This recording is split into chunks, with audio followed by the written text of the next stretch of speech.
So, hello and a very warm welcome to the special interaction that I have had. He is one of our top grandmasters, 2700 ELO, has done well, featured in the candidates, just unfortunately got eliminated in the World Cup recently.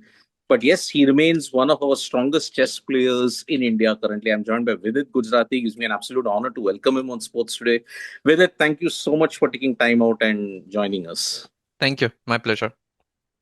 With it, unfortunately, when you look at it, the chess World Cup loss, I mean, it was a very, very heartbreaking loss. And we saw the visuals also after that. Like, you are numb with that defeat. I mean, how have you taken it? And now, what is the feeling now? That what is next for me? What were the first immediate moments after you got eliminated from the chess World Cup? I was not really numb. Of course, I was disappointed. Nobody likes to lose in chess. And I was especially disappointed because I felt I was the better player in the match. Yes. Not to take anything away from Sam because he did what he could, he did his best. But as a player, I had the feeling sometimes you feel like you have been outclassed or something like this. Here, I felt like I was the one to blame rather than he showing something extraordinary. It was self sabotage, is what I felt. That's why I was upset that I felt that despite being the better player, I was knocked out. Because I was leading the match, I could seal it at one point, but I missed the chances. And probably at the end, I was just tired after 3 4 hours of the match, and I missed some chances. I became slightly slower, which ended up costing me. And credit to him that he took those chances. So that was it. But I was not too disappointed because I was really struggling physically in the tournament with my health. So I was in a way relieved that okay, I mean, of course I'm lost, but physically I'm feeling better. I mean, was it because of the grueling calendar that you were not feeling all that well, or was it because change of atmosphere, change of venue, and all of that? So I've been suffering for like a couple of years already with this, but the thing is, it gets aggravated. The condition gets aggravated during tournaments because the stress factor adds up to it. And last 2 3 years, I've gone on a sprint where I was playing like 2 months non-stop, not coming back home, etc., etc. And that's why last year I felt a bit of a burnout. And after that, I've reduced my playing. So in the last year or so, I've played very little. So yeah, that was one of the reasons that although it was painful, uh, in the brighter side was that okay, now at least I can focus on my health. With it, you've seen in this World Cup of this 2025 edition in particular, 2,700 plus yellow grandmasters are getting knocked out left, right, and center by lower ranked players. Is it the nature of the format, or do you think because 2,700 yellow players have been playing non-stop? What is the key factor behind all these top players getting knocked out in the Chess World Cup even before the quarterfinals? So the answer is very simple because the rating system is broken. That's the clearest way because all the top players, let's say in the top 10, they play amongst each other. And the way rating system is structured, there is no high variability which happens when this happens in the tournaments because the draw is not penalized so much, and chess is inherently draw when similar players play.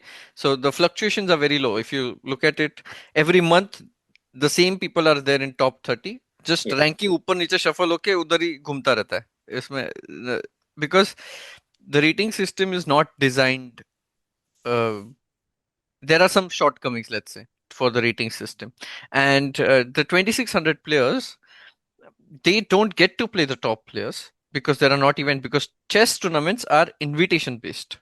So correct. it's up to the organizer to invite, and they go through the rating system many times, or they might have a fan favorite who might they invite, something like this. So the 2600 players, they don't get to play the top players, even despite their strength might be more. Let's say in 1 year they have practiced, but the rating doesn't reflect that strength. In Correct. chess, there is no points for form. Uh, one player might be having an extraordinary year, but his rating might not reflect it uh, totally. he might be playing at a 2900 level performance, but there's no bonus for that continuously for Correct. doing it. So that is one thing. And secondly, the technology has made a big impact. Earlier, only the top players did like have expert coaching and continuous training, and that was required a lot because chess engines were not so good. So you have to probe them again and again, go deeper, spend hours. Right now you can just put a chess engine, you can rent it from cloud, and right there it'll give you the answer. So the difference is now not on the opening part because they have all caught up. It's only the strength part, and the strength part is not reflected in rating. So that's Yeah. the issue. I mean, it's a very deep thing because we now had started 24 Indians in the Chess World Cup. We are now down to only two. And that is what my next question is with it. I mean, there was no need for Gukesh and Divya to play the tournament because they have already qualified for the candidates. In Gukesh's case, he'll be in the World Championship tournament that will happen in November. Do you think, like what your case was, you played too much? Were Gukesh and Divya guilty of that in 2025? Like they played too many tournaments either to just prove themselves, or do you think tactically that was not on? Well, it's for them to answer. I think for Divya, it's clear that she wants to play against top-rated players because in women tournaments, she does not play 2700s because there are no women players who are 2700. So there, this is an opportunity. That's why she played in Grand Swiss as well. So that's a very understandable decision. And in the long run, I think it's a good decision that she's doing because she's risking getting an comparative being a favorite in a women's tournament and playing in the men's tournament where she's a heavy underdog. But this way she'll improve her strength. So it's a bold decision, and I think a good decision if she's very serious about getting to the top. Regarding Gukesh, I don't know his thought process, but I know that he wants to.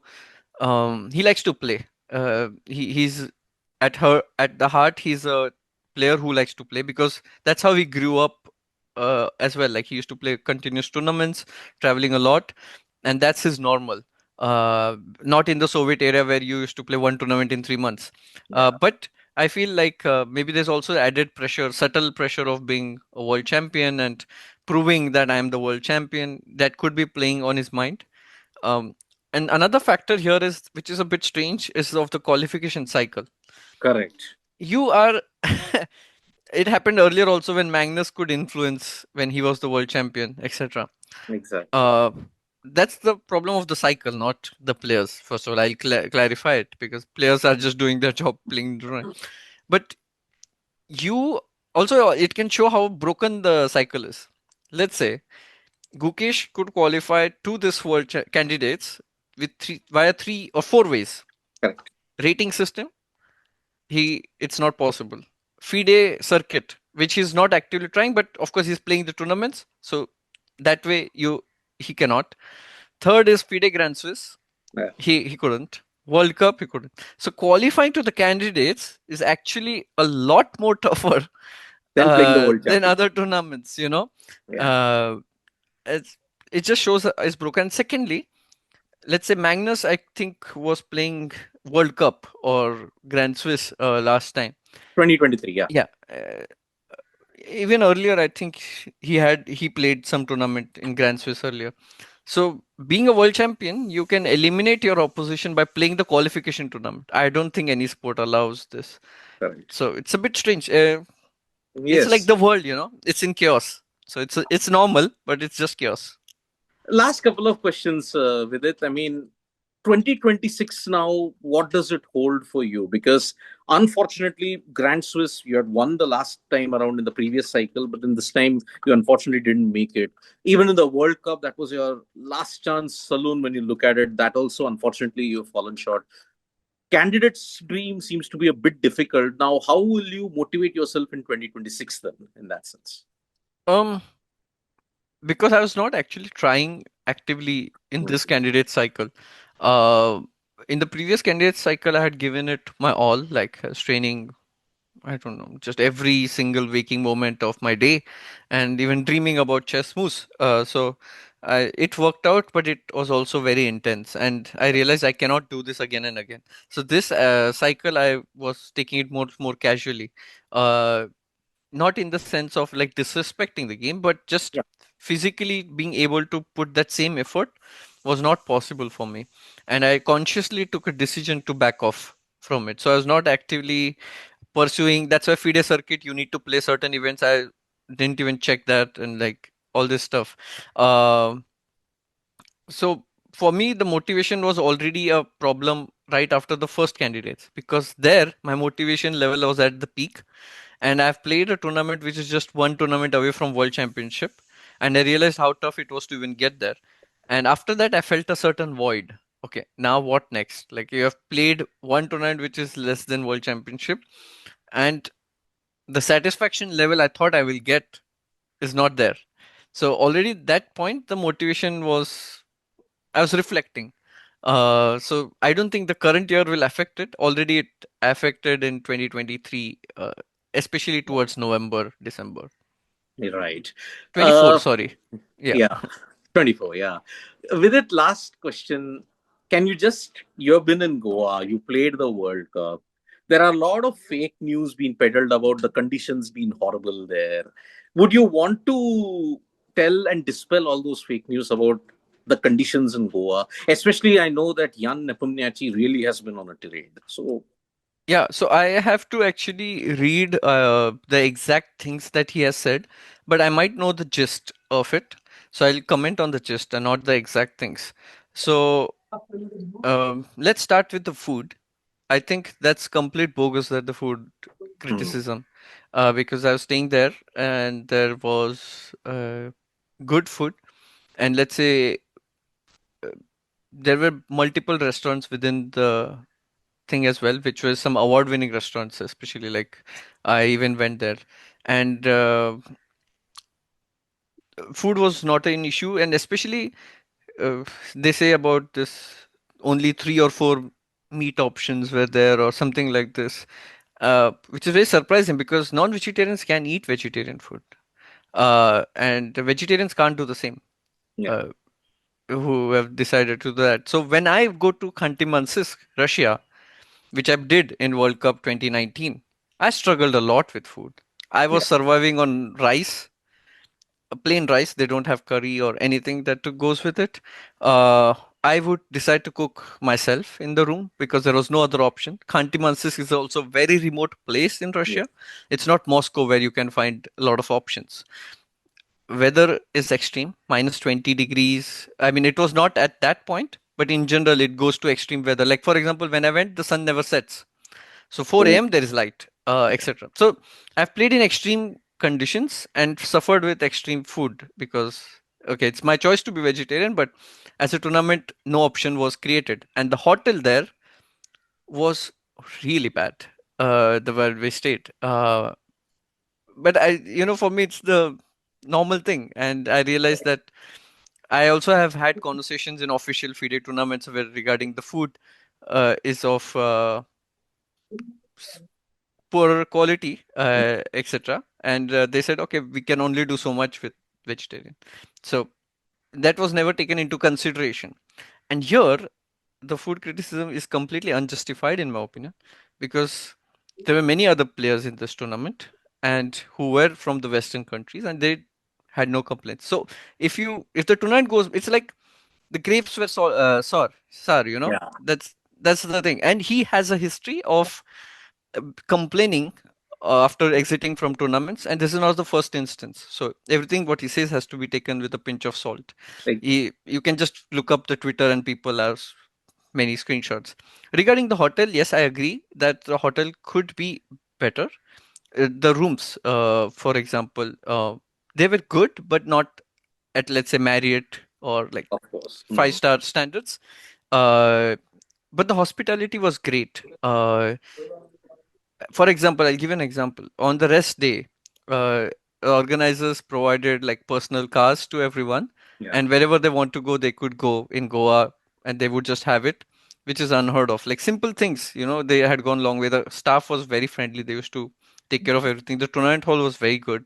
No issues faced by anyone else. So I do agree that the room's quality could be better, but that's very hard to probably fix in the short term when you have to probably do a lot of things. But they did really well with the hospitality, and uh, also there were various grades of rooms. So I don't know which room he took. I got a very decent one. Etc. etc. So I don't know what else he has he criticized. I heard in the last interview, I heard he complained about pineapple or something. I don't know. Uh, and the weather. Did he complain about the weather? I mean, Khanti Mansisk has minus 25 and 20. Yeah, just because you're used to that doesn't make that is the right weather. So yeah, And I correct mean, me I if can I'm go on a wrong rant, with it. You but for also me, struggled in Samarkand, also, if I'm not mistaken. yes, yes, I did struggle in Samarkand. So in general, my frustration is also with the fact that it's a very biased thing. Correct. People have it, and also I'm frustrated a bit. Yeah, you can realize that I'm not being totally non-emotional, unemotional. I don't know what even the word is. Like I'm emotional at this point because I'm fed up of this criticism when it comes to India. uh, this Absolutely. prejudice that you can have, and you can complain. Of course, there are things that need to be fixed. I'm not denying that there are things that can be better, and it's with everything. It can get better. I'm not denying. But to have this prejudice and do this, I'm sick of it. Especially, okay, I should tell them try getting a visa. How many Exactly. documents that you need to submit to get a visa, and the effort you have to do, etc., etc. For many, like you can go on and on. Basically, I just dislike the prejudice which we have, and that's why I'm ranting a bit. I know. And some things feel like unjustified, and people who are not there, they can spoil the perception of the country and the place, and that bothers me. That bothers me a lot. So I don't like it, and that's why I'm ranting a bit. All right. So, yes, Yeah. we'll end with the food analogy. Like we take it with a pinch of salt, like what you said with it at this point in time. So, thank you so much for taking time out and talking to us. Yeah. Hope we see you in more tournaments and hope that you can achieve success in 2026 as well. Thank you. Thank you. Bye bye, folks, and Bye bye. subscribe to Sports Today for all the latest sporting news that's there in the world.